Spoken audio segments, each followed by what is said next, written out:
बहुत लंबे समय से आप लोग इस सभा में मौजूद हो।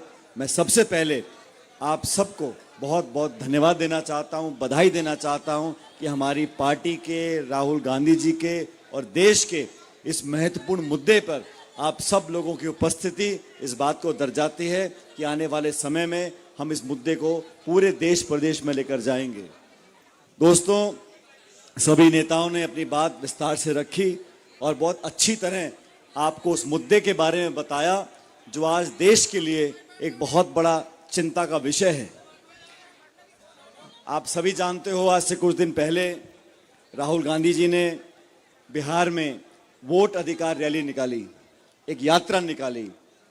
उस यात्रा में लाखों लोग जुड़े और मैं बहुत आसान तरीके से 2-3 बिंदु आपको बताना चाहता हूं। मैं बहुत लंबा चौड़ा भाषण नहीं दूंगा, लेकिन सभी लोगों ने जो बातें बोली, टी.एस. सिंहदेव जी ने, भूपेश बघेल जी ने छत्तीसगढ़ के बारे में, अलग अलग सीटों के बारे में, लेकिन हमारा निर्वाचन आयोग, हमारे संवैधानिक संस्थाओं में अगर सबसे महत्वपूर्ण कोई एक ऐसी कुर्सी है तो वो मुख्य निर्वाचन आयोग की है। हमारे गणतंत्र को जन्म हुए 70-75 साल हो गए और देश में लोकतंत्र की जड़ें गहरी कब हुई? इस देश में जब लोकतंत्र स्थापित हुआ था तो पश्चिम के देश के लोग बोला करते थे कि भारत के लोग अनपढ़ हैं, गरीब हैं, जाति धर्म में बटे हुए हैं, यहाँ पर लोकतंत्र कामयाब नहीं होगा। ये लोग वोट डालना जानते नहीं, ये लोकतंत्र का इस्तेमाल नहीं कर सकते। जो पढ़े लिखे, शिक्षित, विकसित लोग हैं, सिर्फ वो ही वोट डालकर लोकतांत्रिक व्यवस्था को अंजाम दे सकते हैं। सन 52 में इस देश में पहले चुनाव हुए और मैं आज साधुवाद देना चाहता हूं उन नेताओं को जिन्होंने संविधान का निर्माण किया, लोकतंत्र की जड़ें मजबूत करी और पहली बार देश में एक व्यक्ति एक वोट का अधिकार दिया। अमेरिका में, अनेकों देशों में रंग के हिसाब से लोगों को वोट देने का अधिकार नहीं था। महिलाओं को वोट देने का अधिकार बहुत दिनों बाद आया, लेकिन भारत वो गर्वशाली देश है जहां पर आजादी के बाद हर व्यक्ति को जाति, बिरादरी, समुदाय, भाषा, खाना पीना सब एक वोट का हर व्यक्ति को अधिकार था। और उसी लोकतंत्र की इमारत पर आज बहुत से लोग नेता बने हैं। आज मुझे चिंता किस बात की है? आज राहुल गांधी जी को चिंता किस बात की है? ये छोड़ दीजिए, चुनाव में हार गए, जीत गए, सरकार में आए या नहीं आए, लेकिन जो व्यवस्था निर्मित हम लोगों ने करवाई थी, कांग्रेस पार्टी ने करी थी, उस व्यवस्था को जानबूझकर कमजोर किया जा रहा है। मैं सिर्फ 2-3 उदाहरण आपको देना चाहता हूं। ऐसी क्या मजबूरी थी कि राहुल गांधी जी को महीनों तक अध्ययन करने के बाद जनता के सामने आना पड़ा? सबसे पहले आपको जानकारी बताना चाहता हूं, इस देश में जो मुख्य निर्वाचन आयोग है, उसका जो मुखिया है, उसका चयन कैसे होता है? 3 लोगों की कमेटी थी, प्रधानमंत्री, प्रतिपक्ष के नेता और मुख्य न्यायाधीश। चीफ जस्टिस ऑफ इंडिया, प्रधानमंत्री और नेता प्रतिपक्ष, 3 लोगों का एक पैनल था। अनेक नाम आते थे, ये तीनों लोग बैठकर एक व्यक्ति का चुनाव करते थे। सब कुछ ठीक चला 70 साल तक, लेकिन अचानक जब मोदी सरकार, भाजपा सरकार दिल्ली में बनी, उन्होंने इस व्यवस्था को बदल दिया और जो मुख्य न्यायाधीश थे, चीफ जस्टिस, उनको हटाकर गृह मंत्री को बैठा दिया। 3 लोगों के दल सदस्य में प्रधानमंत्री, गृह मंत्री, नेता प्रतिपक्ष, 2-1 के बहुमत से आप जिसको चाहो निर्वाचन आयोग का अध्यक्ष बना सकते हो। ये प्रक्रिया में बदलाव क्यों लेकर आए? किस जनता ने, किस मतदाता ने, किस व्यक्ति ने कहा था कि निर्वाचन आयोग के मुखिया की चयन की प्रक्रिया को आप बदल दीजिए? ये बहुत बड़ा सवाल है। जब महाराष्ट्र के चुनाव हुए, कांग्रेस पार्टी ने कहा इतने तो नए युवा 18 साल के बने नहीं जितने वोट आपने बढ़ा दिए। लाखों वोटों का इजाफा हुआ, जैसा भूपेश जी ने कहा, बाकी लोगों ने कहा, वोट जितने और पड़े दुगने। तो हमने सवाल पूछा, निर्वाचन आयोग ने बोला हम आपको वोटर लिस्ट नहीं देंगे। कांग्रेस पार्टी सुप्रीम कोर्ट में गई, सुप्रीम कोर्ट ने आदेशित किया निर्वाचन आयोग को कि ये पॉलिटिकल पार्टी का अधिकार है, हर मतदाता का अधिकार है, आप वोट की जो लिस्ट है वो जनता को दीजिए। उसी दिन निर्वाचन आयोग ने अपना खुद का कानून बदल दिया और कहा हम लोग वोटर लिस्ट नहीं दे सकते। आप वोटर लिस्ट देना नहीं चाहते। और सबसे अनूठी बात, निर्वाचन आयोग ने तय किया कि जो पोलिंग बूथ है, हर पोलिंग बूथ में आजकल वो कैमरा लगा है, सीसीटीवी का कैमरा। अच्छी बात है कि गड़बड़ी नहीं होनी चाहिए, लेकिन निर्वाचन आयोग ने बोला जो सीसीटीवी फुटेज जो है, हमारे कैमरे की जो रील है, फुटेज है, उसको 45 दिन में नष्ट कर देंगे। क्यों कर देंगे?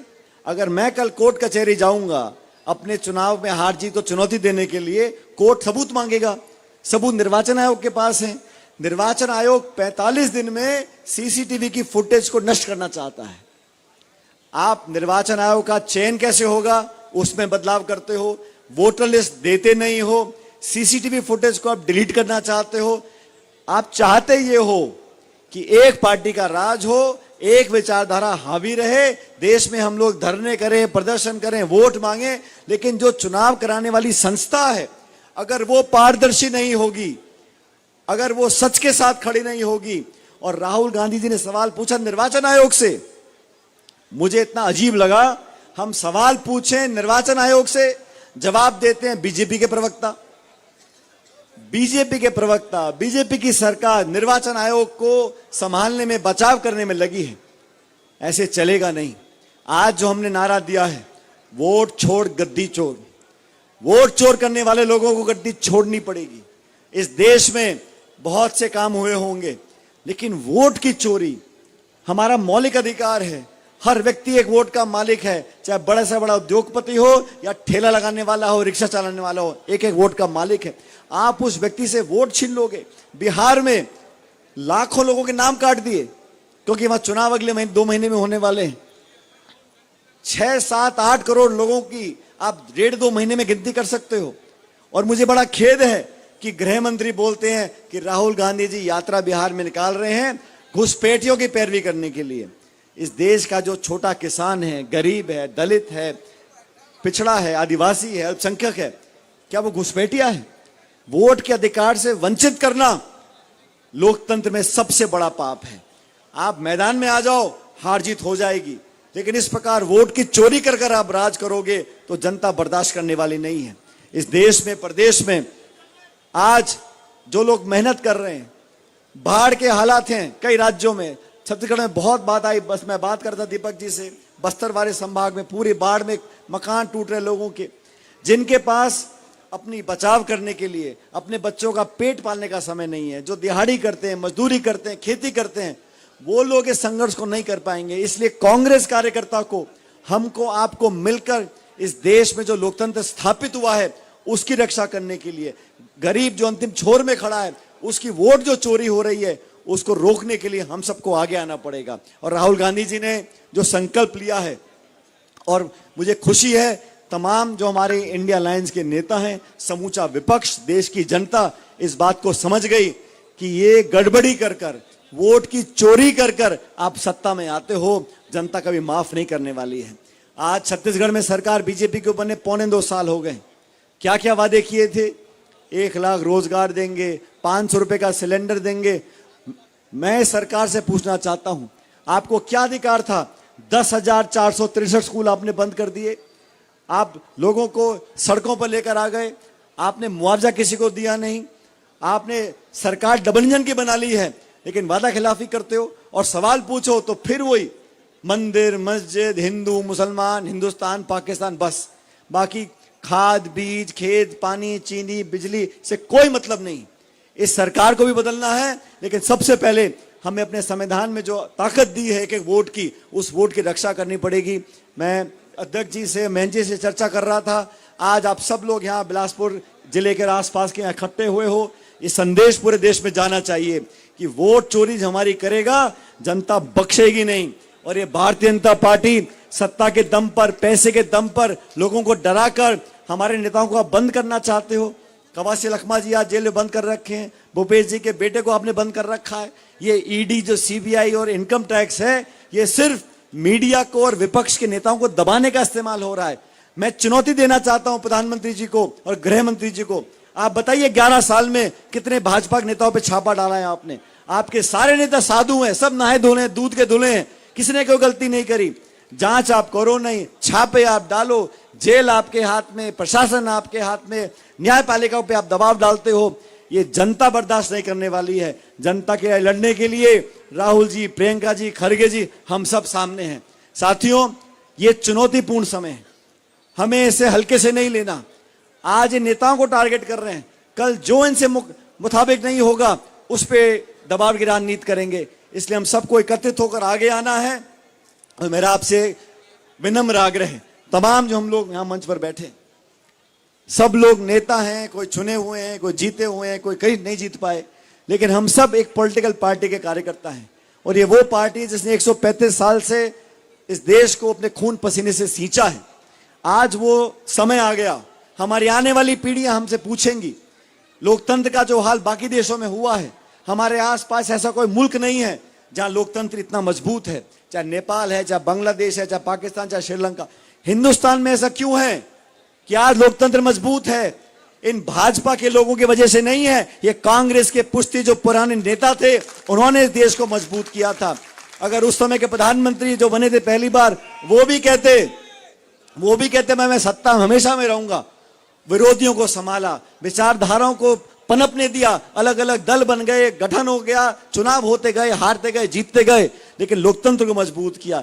ये लोग सत्ता में आए हैं, लोकतंत्र पे अपनी ताकत जमा कर एक कब्जा करना चाहते हैं, इसको हम बर्दाश्त नहीं करेंगे। पूरे छत्तीसगढ़ में जहां की जिम्मेदारी हम सब लोगों को दी गई है, हम लोग घर में, गांव में, कस्बे में, शहर में जाकर लोगों को जागरूक करेंगे। जैसे मैंने पहले कहा, वो गरीब जो 2 जून की रोटी नहीं कमा पाता, हम उससे उम्मीद करेंगे कि वो हमारी लड़ाई लड़े, ऐसा नहीं होगा। हम लोगों को, राजनीतिक कार्यकर्ताओं को इकट्ठा होकर और विशेष रूप से कांग्रेस के साथियों को मिलकर इस देश में जो स्थापित सरकार है उसको चुनौती देनी पड़ेगी। मैं आपसे आह्वान करना चाहता हूं, अभी 16 तारीख से हम लोग हस्ताक्षर अभियान चालू करेंगे और मैंने उमेश जी को बोला है, हम सब रायगढ़ से ऊपर से शुरू करेंगे, हर जिले प्रदेश में जाकर हस्ताक्षर अभियान करेंगे, दबाव बनाएंगे, लाखों करोड़ों हस्ताक्षर इकट्ठे कर कर बोलेंगे कि देश की जनता चाहती है चुनाव हो, निष्पक्ष हो, पारदर्शी हो, जो जीतेगा सो जीतेगा, हारेगा सो हारेगा, लेकिन वोट की चोरी, निर्वाचन आयोग को दबाव में काम कराना।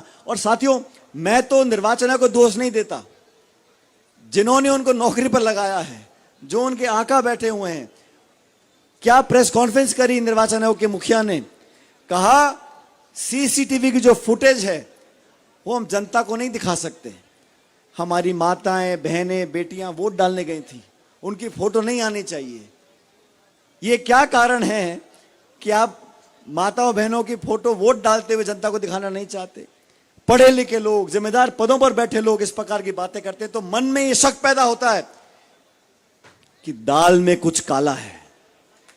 और मुझे तो लगता है ये पूरी दाल ही काली है।